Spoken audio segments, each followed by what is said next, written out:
Good day, this is Mike Migelski from Infovia, and I'd like to introduce, it's my privilege to introduce Jeff Dodds and Christopher Siegfried, who will be presenting on the West Ada School District's Data Vault story.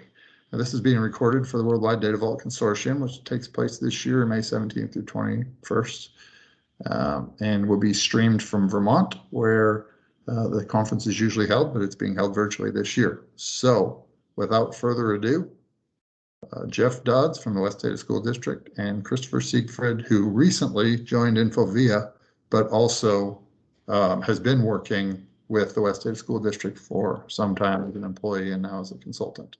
So with that, thank you, Jeff and Christopher. It's yours. Thank you, Mike. Really appreciate the time today. Really appreciate everyone listening to the presentation. Just glad to share our story with the group today. So I'm Jeff Dodds. I'm with the West Ada School District, as Mike has said. I'm a data systems administrator, and I'm joined by Christopher Siegfried. Thank you, Chris, for helping out with the presentation and being a partner in this. Very happy to. Hello, everyone. So our presentation is about, we're calling it Buy versus Build. This is the West Ada School District Data Vault story.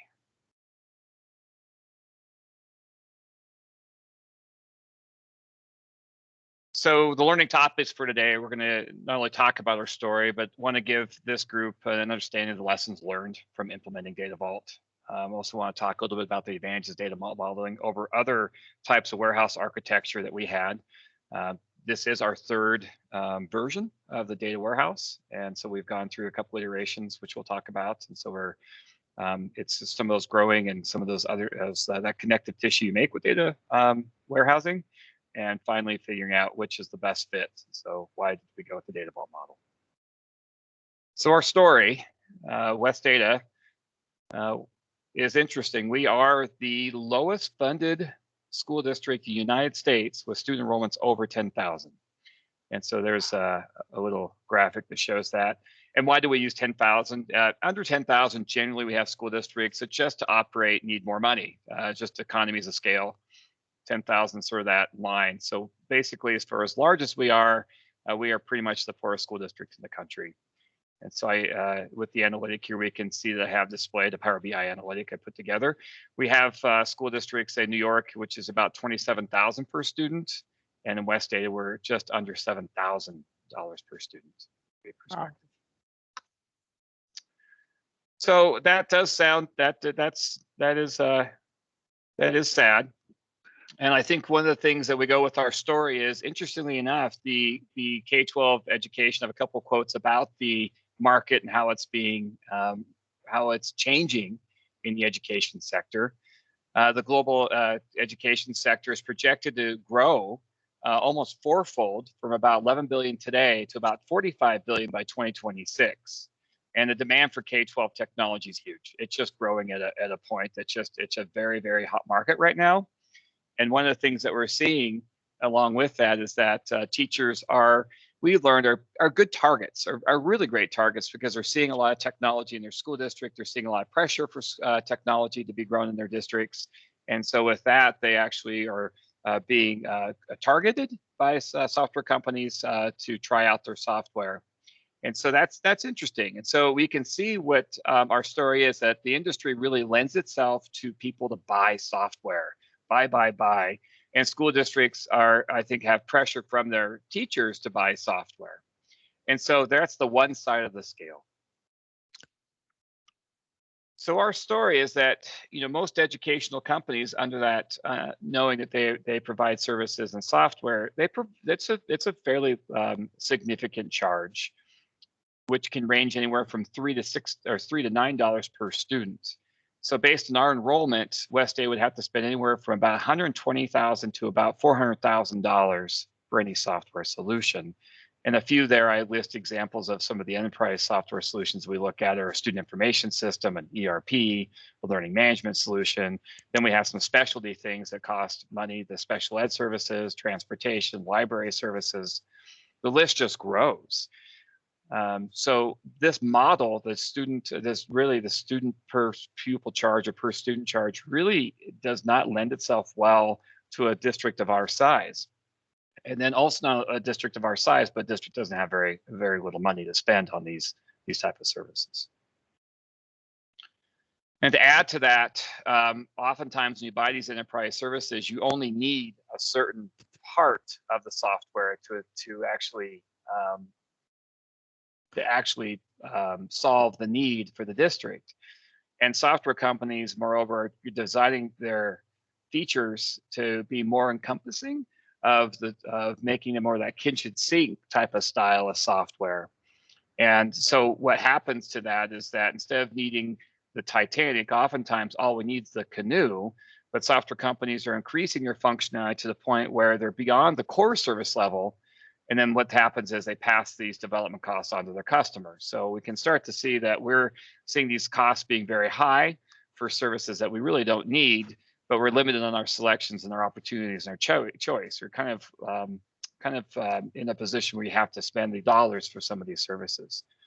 So some of the examples, though, of what we're seeing in these packages that we really don't need are not very robust or seem to be areas of the software that don't really lend itself well for our needs are the reporting analytics packages. They add them on as sort of add-ons to sort of for the sale, but they're not robust, they're not easy for us to use, and they're very convoluted. And oftentimes proprietary, so they are very limited to the software.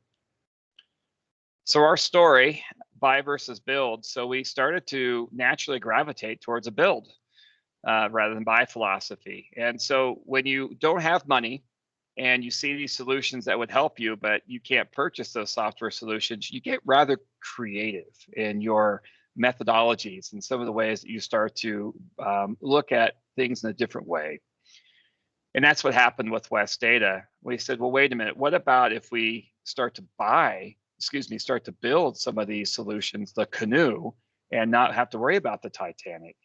And when you start to have that type of methodology and mentality, and you start to talk with your executive sponsors, and of course, in the educational arena, we're talking about your superintendents and some of your other directors, it starts to make sense.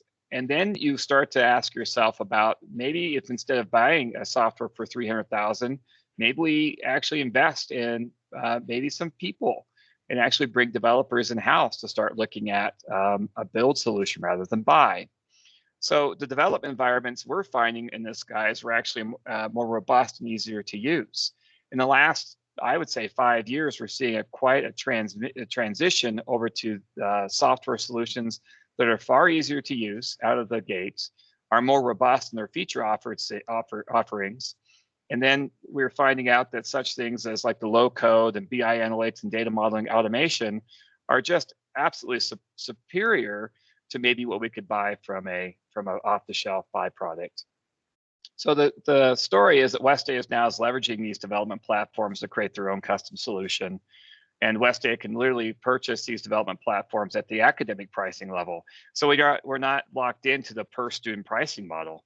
We're actually getting them at a lower price, and they're actually just letting us buy the software and not worrying about our enrollments or our licensing costs. We're actually buying the actual product. So here's a buy versus build scenario. True story. There was a business need for a district here in Idaho, and the need was that they have the assessment data and reporting is critical to a school district for understanding student growth. Where is that student, and how do we make that student grow in their educational journey? So their solution was to spend over $300,000 in assessment software that can only integrate with their student information system. And when they put this together, they were happy. They actually took the assessment data, they integrated it with their, and it was natively integrated, used the API, the solution they had purchased for $300,000, and data started happening. Analytics and all sorts of information came out of that solution. But the issue with the approach, and I use Flat Stanley here, is it's one-dimensional. That was all they could do with it, was bring data from their student information system. But I will say they were happy. They were very happy with the result. And so I asked the question, and I asked the question to the school, but what about all the other data that you have? Your transportation, nutrition services, your finance, your HR, your payroll, the mountains of information that you're going to have. What are you going to do with that? And I call that the three-dimensional approach. And they didn't really have an answer. So the story continues. If we build it, they will come. And so when we started with initially this concept of building solutions rather than buying solutions, it started very slow, with a very limited number of resources, but the concept started to grow. We got some early wins. So West Data started to build our three-dimensional happy cube, is what we call it, model, instead of just using our existing skills and resources. And this approach unhinged our interoperability potential with our enterprise software systems. We are completely free. And we're at the stage now where we are free to do any type of interoperability with all of our systems, not locked into one particular system, like the example I just showcased. So as our story continued, we did have a lot of scar tissue along the way. The journey did not come without failures, but I think failing forward is always the best approach to some of these solutions. Our first data model used its SQL data structures and C# code. It's functionality that we had within the organization. We had SQL, we had C#, and we started to develop our first data warehouse. And we created pretty simple. We created C# to orchestrate the data flow into staging, or to landing and then to staging, and creating a warehouse of data marts is really what it was. So we started creating a series of data marts to allow security and entry into certain data based on a person's security level. The issues with the approach, it just wasn't sustainable because we used an ingestion model. So we ingested every table from every system, and just wasn't sustainable. High cost of ownership. We had a lot of oversight. The C# code was unwieldy, had a lot of issues with that. And we also used truncate load tables. So it was very time consuming. It took hours. It almost took about 20 hours to ingest all of our tables under this model. The second data model. So we took the lessons learned from the second data model and we started to use SSIS.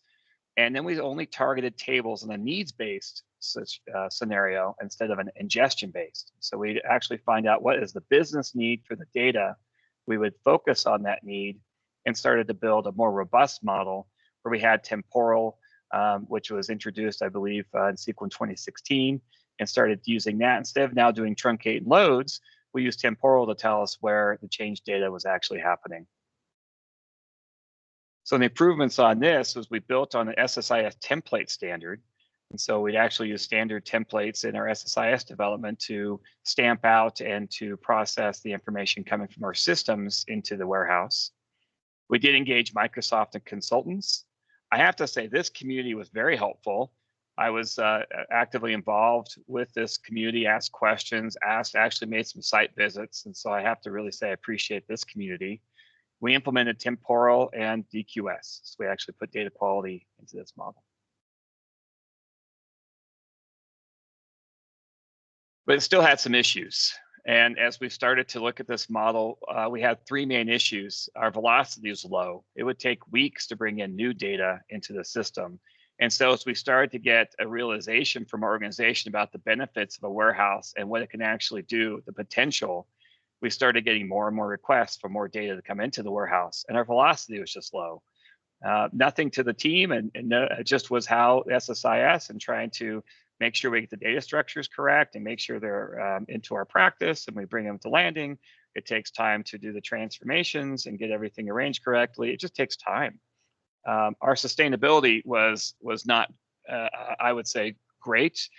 And what I mean by that, retaining employees. We don't pay a lot of money, and so our employees oftentimes can find work that pays more for the same type of effort. And so retaining employees was hard, so sustainability was higher because we would bring a new person on board them, and the training costs were high. And then finally, the scalability. The model we had, was hard to scale. So as we start to bring in more and more data, expanding the model into new systems was difficult. So the second model was successful, and we still use it today. It's in production, but now we're having issues with velocity, sustainability, and scalability. So I'm going to transition over to Christopher and have him talk about the changes that we made to Data Vault and why it paid off our third model. Chris? All right, thanks, Jeff.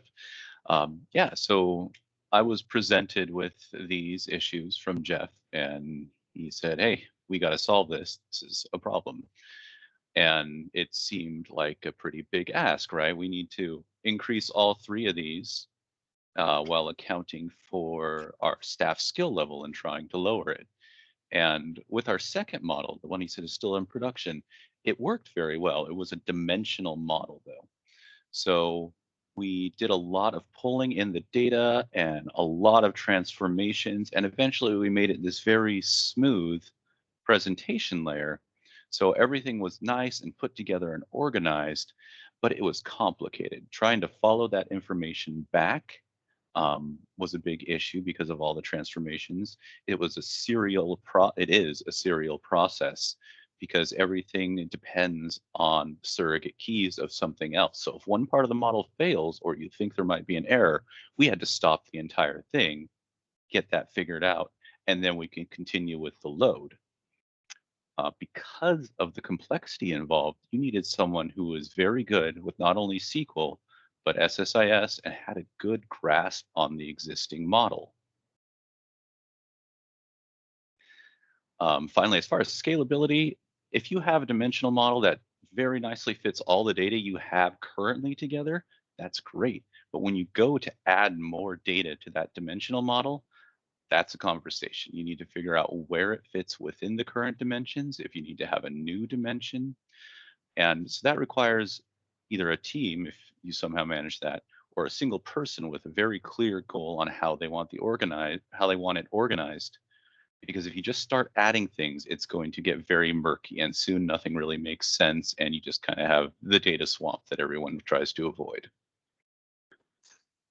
So we started looking at solutions, and it became very clear, thankfully, that there was surprisingly a solution that was going to make things faster, more scalable, and be more sustainable. And that was the data vault model.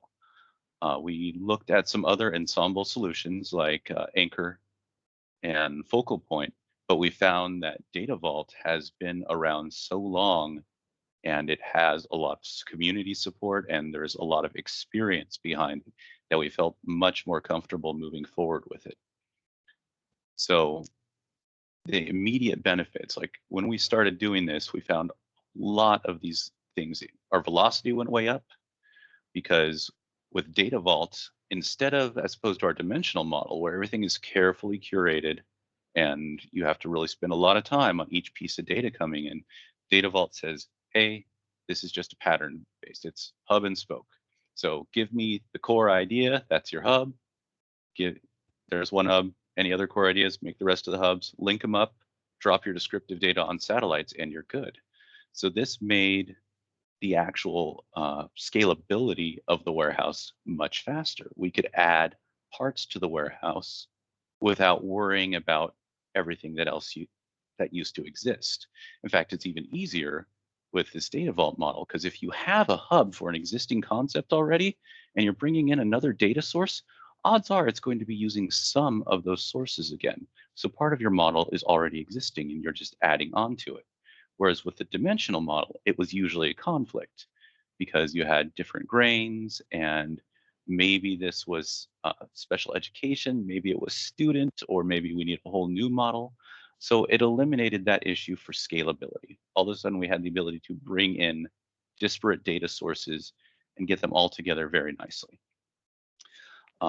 Velocity. So again, Data Vault is pattern based. And if something is pattern based, good odds you can get a robot to do it for you. So we looked into automation and we found that via automation and the Data Vault modeling pattern, we could rapidly increase our velocity. We went from days or from weeks to get data in to days.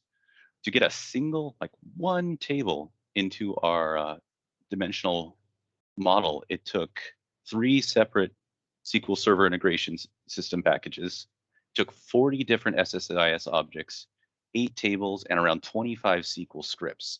And that was just to get one additional table into our warehouse.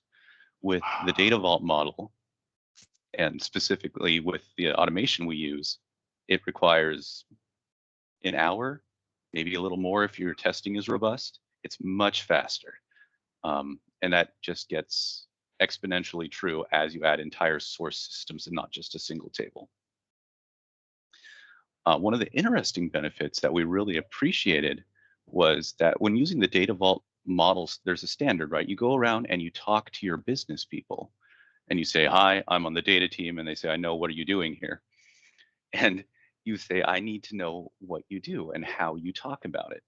So you start to find out the terminology they use and the terminology that is used commonly in the business, because this is how you build your hubs. You find out how your organization flows. I have a good story about this. So at one point, I was trying to troubleshoot something on our dimensional model, and I went over and talked to our school integration or our school information services team. And I said, hey, there's an issue with this student for session 66482. And they kind of gave me this blank stare and they said, I have no idea what you're talking about. And I'm like, session is when a student attends a class, that's their session. It turned out that wasn't actually a thing in any source system. That was something we had developed in the dimensional model to more easily talk about it. But by creating our own grain that the business didn't actually operate at, that no one outside of the data team understood, we created this gap between what we thought happened and how we thought things worked and how they actually worked in the organization. So by going out and talking to the business users and really conforming our model to how the business works, we found ourselves on the same page as the business users. And I think that really helped build more trust. And trust is one of those things you're always striving for with your enterprise data warehouse, because there's always a skeptic, and sometimes they're right, which is always terrible. And you did have an error. So building that trust is really important. And we're finding that in addition to the technical benefits provided by Data Vault, just by going through the process, we gained a lot of ground within the organization. Similarly, we found a lot of benefits from the Data Vault model, keeping the data raw. We don't do the transformations like happen in the dimensional model. Now we pull in the raw data and have that as one cohesive whole in our warehouse. And the benefits to that are huge, because when we go and talk to a department, we can show them raw data that they are familiar with. And that, again, is an immediate boost in trust. Before, when you brought it to them, they're like, I don't think this is my data. This is wrong. You're like, well, no, that's not wrong, because we talked about it and we decided that based on payroll, everything should be presented this way. So this is your data. It's just transformed. You're not worrying about that anymore. You don't have any golden record ideas anymore. You can go to them and say, this is your data. And they say, that's my data. And that in turn helps the report writing team, right? Because then all their transformations are done from that raw layer up. But you still have a cohesive data warehouse where everything is joined together. It's very much the best of both worlds. Finally, along that same idea of your data being more trustworthy, we can build a very robust testing environment based off of the Data Vault model.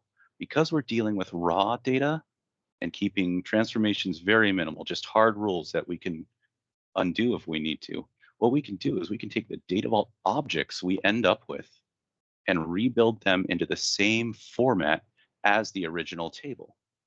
So we can recreate the original data on a one-to-one basis, and we do actually have a testing framework. So every single time a load proceeds, we run the test and prove that we have loaded the exact table that is in the original source system. So we have that confidence on the data team when we make a change that the data is correct, and our users and all the stakeholders can have the confidence that they are dealing with the correct data. So it's faster, more accurate, it's easier to work with. The whole team can do it, which is another huge advantage. So before, with the dimensional model, like I was saying, you really needed that expert. You needed someone who understood the entire model, who had hopefully crafted the rest and had a vision for how things would fit when they're not quite fitting in the current existing model. But with the Data Vault, because it is so aligned to the business, everyone on the team understands the vision, and everyone on the team can build onto it. And because it's not in serial, no part is depending on another part to be complete. You can work together on different aspects of the Data Vault and bring it together as a whole. Whereas with the dimensional model, odds are if you tried to do that, you'd run into some conflict because you needed a surrogate key from something that hasn't been finished yet, and you have some disputes over the logic. But that issue is gone. So the payoffs have been great. We've really enjoyed it. It's been less stressful for the data team because we have such confidence in our data, and the automation has been amazing. We no longer have very careful copying and pasting into all these different templates to get something from source all the way into warehouse. And we have very clear lineage as well, because Data Vault is insert only, we never delete, and it provides a consistent history. In our dimensional model, what we actually did was, if we didn't see something on source, we pulled it from the warehouse to try to keep everything up to date and beautiful and current. But with the Data Vault model, we don't need to worry about that. That's handled as part of the modeling process. So if someone wants to go back and look at history, they can. It's built in. If someone only wants to see the current view, that's easy too. That's all handled already, and it's all handled in a pattern-based process, which means we can use the automation tool. That was the payoff. And now the lessons learned. Jeff, could you switch the slide, please? All right, the first lesson, which we picked up on very quickly, you want an automation tool. Just as a matter of bringing data from one source to another, it is going to take time to hand code that. An automation tool is going to save all those hours, like literally hours. If the first time I didn't have to copy paste into 15 templates, I was overjoyed. That's what I'd been wanting for so long. And an automation tool provides that. Additionally, it makes sure that everybody is going to do the transformations the exact same way. There are no questions. Even if you have templates, there's room for typos or wiggle room on how you perform your joins.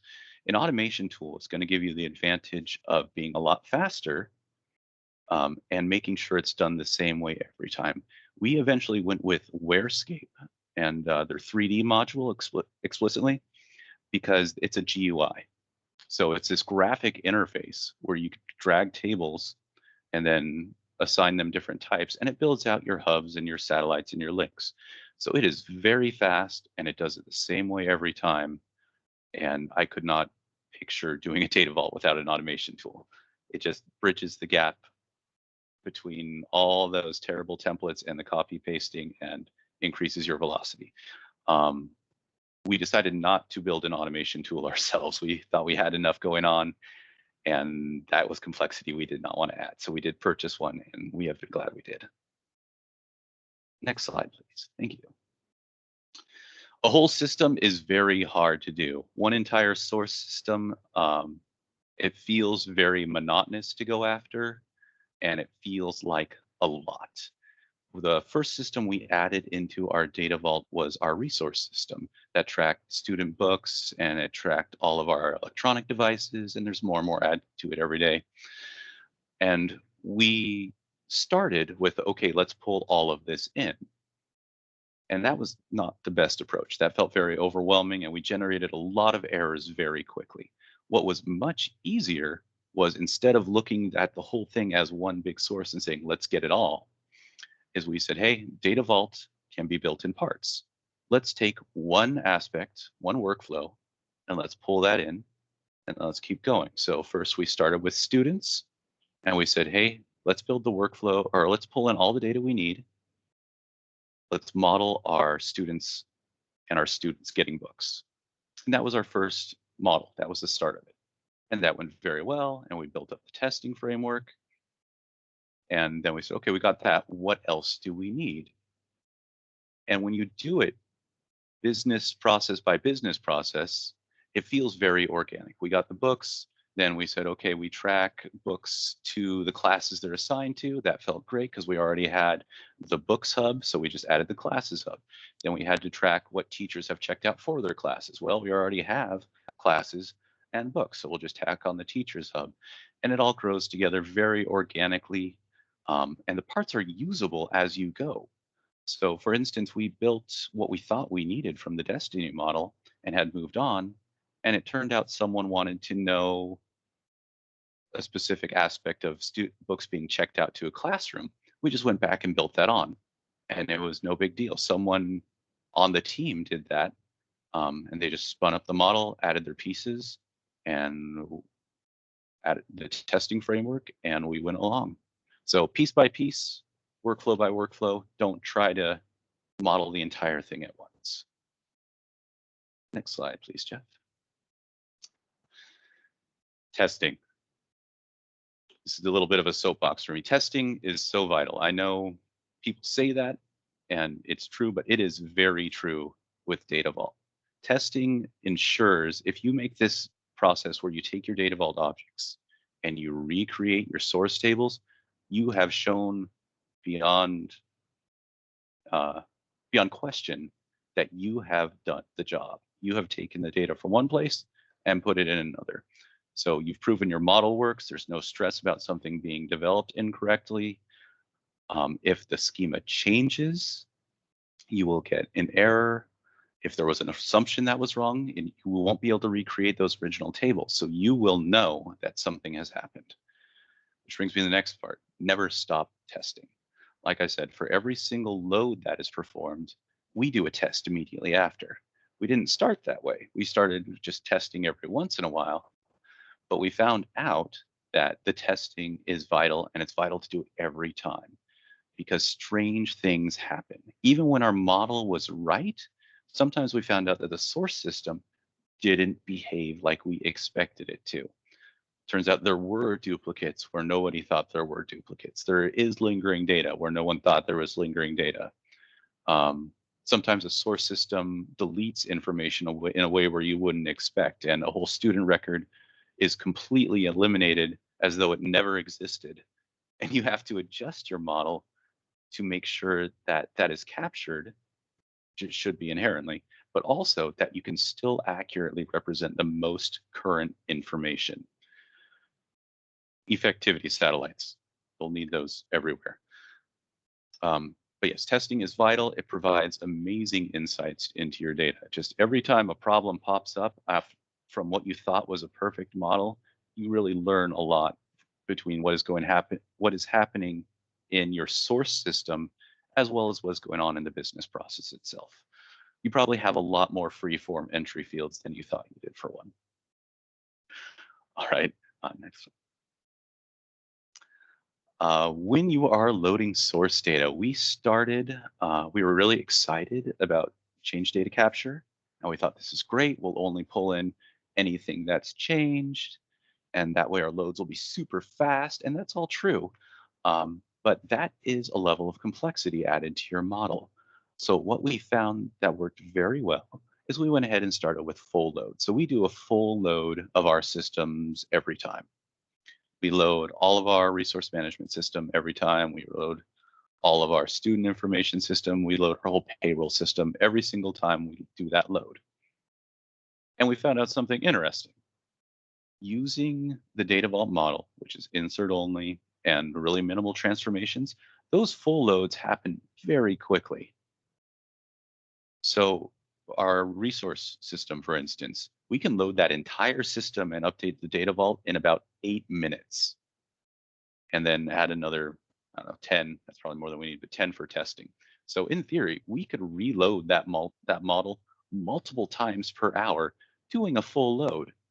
Would it be nice to have CDC? Yeah, it would be nice to only load the changes, but that is not a high priority for us right now. If we are loading it that fast, we could load that source system faster than is helpful for us. We don't need near real-time data. So we're happy with an hour load on our resource management system, and we're going to leave it like that.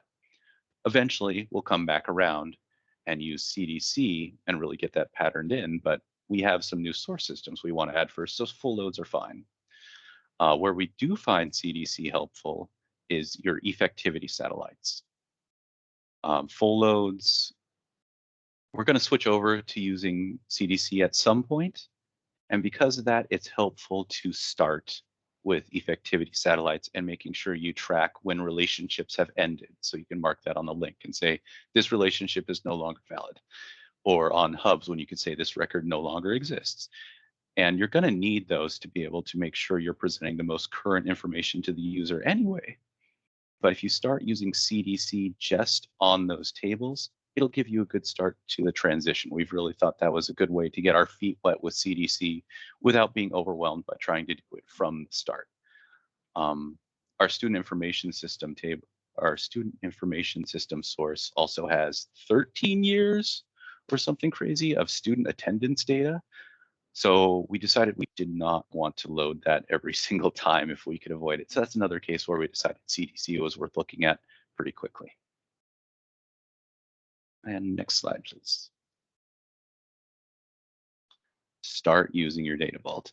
Okay, so your data vault, we built it and we kind of had it running and it was working, but we weren't starting to use the information right away.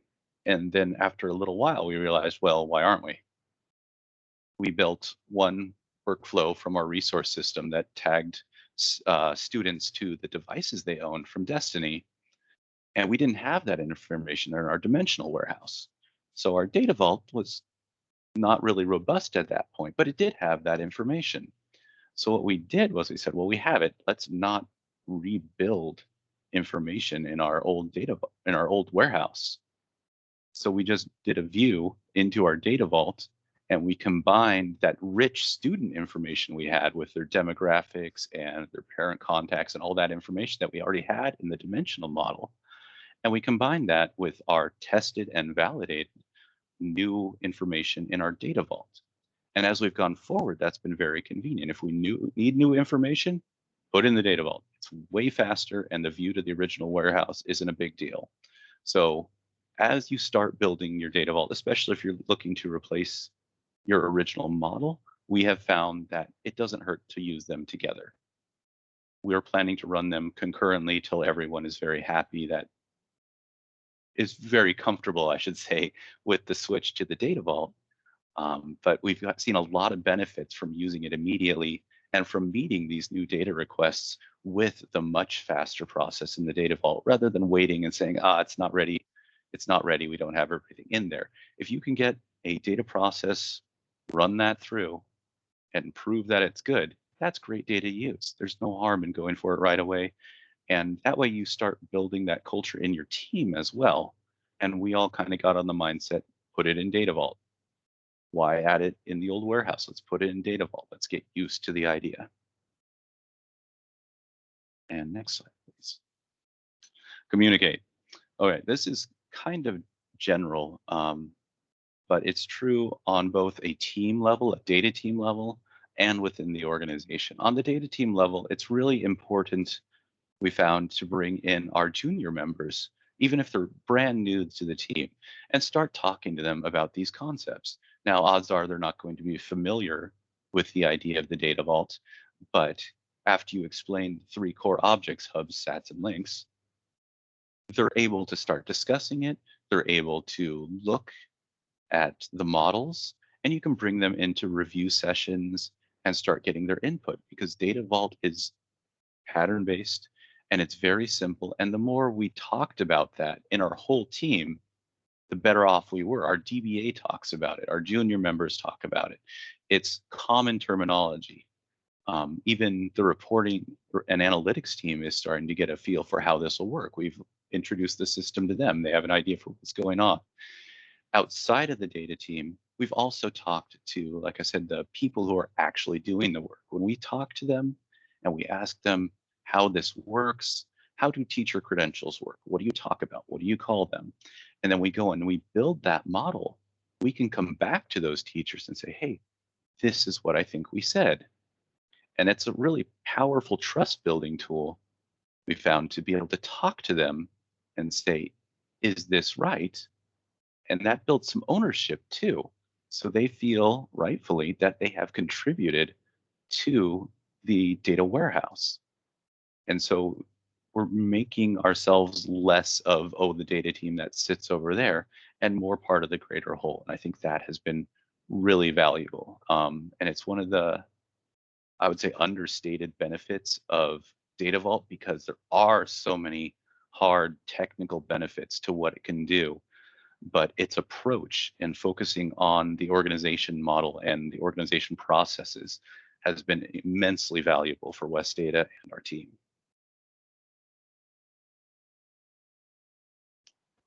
And that are the lessons we've learned. Those are the lessons we've learned.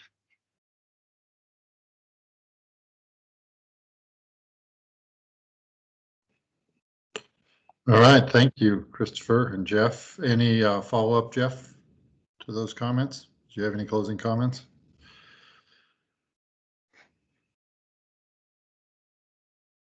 Thank you, Mike. I do. I think that what we're seeing, the benefits, and Christopher, you did a great job explaining those benefits at the team level. Now we're seeing those benefits now propagate into the organization. And I think, one of the things I really like is even with the data culture we've developed, and I say this from a executive level where maybe folks at the leadership, at the senior leadership level, don't necessarily have, I would say, proximity to the data as much so as, say, your team members. You can take something like a Warescape tool, something to model, and you're able to show them that model and talk about data more than we ever have before. The conversations just aren't local to the team. They've become more enterprise throughout other key members in our organization. And those communications and some of those new discussions about data are just starting to overflow in terms of the understanding, and that leads into more resources, and more resources lead into more projects, which lead into more analytics. And it really starts to see the acceleration of data throughout the organization. And that's been a hard barrier to explain. That visualization piece has been huge for the buy-in. And so I really applaud the team, and I applaud the tool sets. And I, once again, goes back to my original presentation, that you wouldn't see that typically with software that you purchase off the shelf. In some cases, you're not having those same conversations.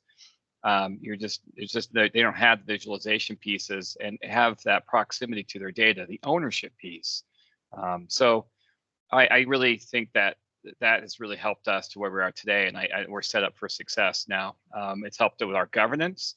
It's helped establish organizational governance. Like, well, now you're seeing your data. Now we need to really re-look at or review our data governance as it stands. Maybe we need to update that because now you have a better understanding. Anytime that sponsor, that wherever they live, wherever they are in your hierarchy, having that person understand their data and understand the importance of the security is important. And on this, I think one of the things that's always been a challenge for us is when someone has a system under their care. And I think what I demonstrated earlier in my presentation was how much systems we have, the SPED system, the transportation system, everything from even the student information system. Those systems belong to the department. And that's how the feeling is. But that's not the case. We know, as being data-minded, those systems don't belong to the department. They actually belong to the organization. And changes you make to your system actually can impact the organization in the data warehouse model. And we have to be very careful about change control, and who's doing what in what system.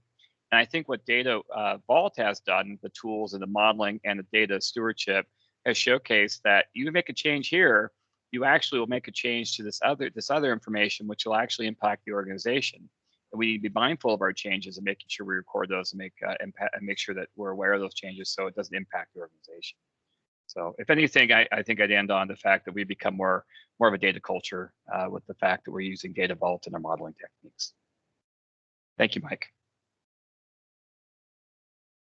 Okay, thank you, both Christopher and Jeff. I really appreciate you sharing, and it's so valuable to have folks like you who've been in the midst of the journey to share your real-time lessons learned, even some of the things that don't always go well. Learning lessons the hard way by not testing and so on, or by trying to do it all yourself without a tool, and then realizing that some